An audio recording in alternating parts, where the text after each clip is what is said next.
నమస్తే, welcome to Rudra TV. IPL 2025 లో కింది స్థాయి కుటుంబం నుంచి వచ్చిన క్రికెటర్లు ఇప్పుడు అందరి దృష్టిని ఆకర్షిస్తున్నారు.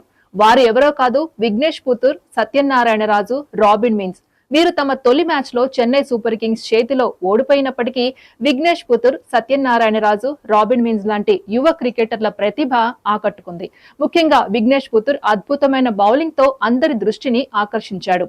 ఈ ముగ్గురు క్రికెటర్ల నైపుణ్యాలు ప్రేరణదాయకంగా ఉన్నాయి. ఇకపోతే ముంబై ఇండియన్స్ యువతను ప్రోత్సహించడం అభినందనీయం.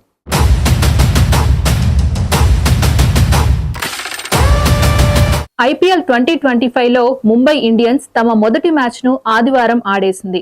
చెన్నైలోని చెపాక్ స్టేడియంలో చెన్నై సూపర్ కింగ్స్ తో తలపడింది ముంబై ఇండియన్స్. ఈ మ్యాచ్ లో ఓటమి పాలైనా వారిపై ప్రశంసల వర్షం కురుస్తోంది. ఎందుకంటే ముంబై ఇండియన్స్ నెక్స్ట్ జనరేషన్ క్రికెటర్ల కోసం పెడుతున్న ఎఫర్ట్స్ అలా ఉన్నాయి. తొలి మ్యాచ్ లో సిఎస్కే చేతుల్లో ముంబై ఓడిపోయి ఉండొచ్చుగాక, కానీ నిన్నటి మ్యాచ్ లో ఓ ముగ్గురు క్రికెటర్లు అందరి దృష్టిని ఆకర్షించారు. విఘ్నేష్ పుత్తూర్, సత్యనారాయణ రాజు, రాబిన్ మించ్. ఈ ముగ్గురు యువ క్రికెటర్లకు ముంబై ఇండియన్స్ ఐపీఎల్ లో తొలి మ్యాచ్ ఆడే అవకాశం కల్పించింది. వీరిలో సత్యనారాయణ రాజు, రాబిన్ మిన్స్ అంతగా ఆకట్టుకోలేకపోయినా విఘ్నేష్ పుత్తూర్ మాత్రం అద్భుతమైన బౌలింగ్ తో ధోని మనసును కూడా గెలుచుకున్నాడు. ఆట సంగతి పక్కన పెడితే వీరి నేపథ్యాలు మాత్రం ఖచ్చితంగా కొన్ని కోట్ల మందికి స్ఫూర్తి ఇస్తుంది. ముందుగా విఘ్నేష్ పుత్తూర్ గురించి మాట్లాడుకుంటే ఇతను కేరళ రాష్ట్రం మలపురానికి చెందిన left arm wrist spinner. Puttur తండ్రి ఒక ఆటో డ్రైవర్. చాలా పేద కుటుంబం అయినా కూడా క్రికెట్ పై పిచ్చి ఇష్టంతో ఈ ఆటను కెరీర్ గా మలుచుకున్నాడు. అయితే ఈ యంగ్ క్రికెటర్ పై ముంబై ఇండియన్స్ చాలా ఖర్చు పెట్టింది. Kerala cricket league, Tamil Nadu premier league వంటి వాటిలో ఇతన్ని ప్రదర్శన చూసి Mumbai Indians talent hunt team ఇతన్ని తన టీంలోకి తీసుకుంది. ఐపీఎల్ మెగా వేలంలో 30 లక్షలతో కొనుగోలు చేసింది.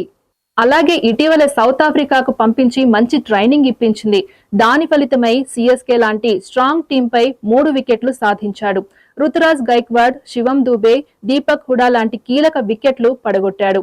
ఇక రెండవ ప్లేయర్ రాబిన్ మిన్స్. ఇతను జార్ఖండ్ కు చెందిన గిరిజన జాతి ముద్దుబిడ్డ. ఐపీఎల్ లో ఆడిన తొలి భారత గిరిజన క్రికెటర్ గా చరిత్ర సృష్టించాడు. ఆదివారం సిఎస్కే తో జరిగిన మ్యాచ్ ఇతనికి కూడా తొలి ఐపీఎల్ మ్యాచ్.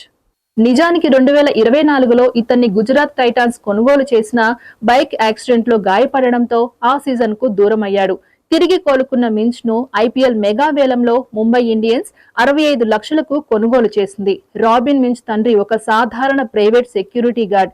కొడుకు క్రికెటర్ గా ఎదిగి ఐపీఎల్ ఆడుతున్నా వాళ్ల నాన్న ఇప్పటికీ సెక్యూరిటీ గార్డ్ గా పనిచేస్తున్నాడు. తన సంపాదనతోనే కుటుంబం నడపాలనే గొప్ప ఆత్మాభిమానం ఆయనది. కొడుకు ఈ స్థాయికి చేరుకున్నా తాను పనిచేయడం మాననని అంటున్నారు. ఇక మూడో ప్లేయర్ మన తెలుగు కుర్రాడు సత్యనారాయణ రాజు. ఈ కుర్రాడు కాకినాడకు చెందిన ప్లేయర్. రాజు తండ్రి రొయ్యల వ్యాపారి.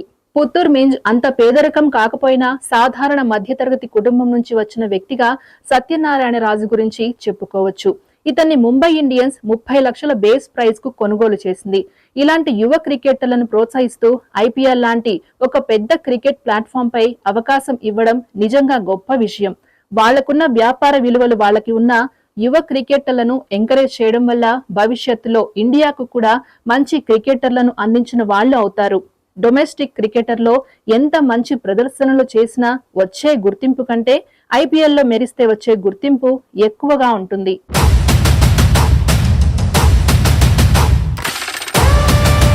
మరి యువ క్రికెటర్లపై ఇంత ఖర్చు పెట్టి ఫ్రాంచైజ్ తో పాటు క్రికెటర్ల భవిష్యత్తుకు పరోక్షంగా టీమిండియా భవిష్యత్ కోసం పనిచేస్తున్న ముంబై ఇండియన్స్ మేనేజ్మెంట్ కు హ్యాట్స్ ఆఫ్ చెప్పాల్సిందే. ఇది ఇవాల్టి interesting update. Keep watching Rudra TV.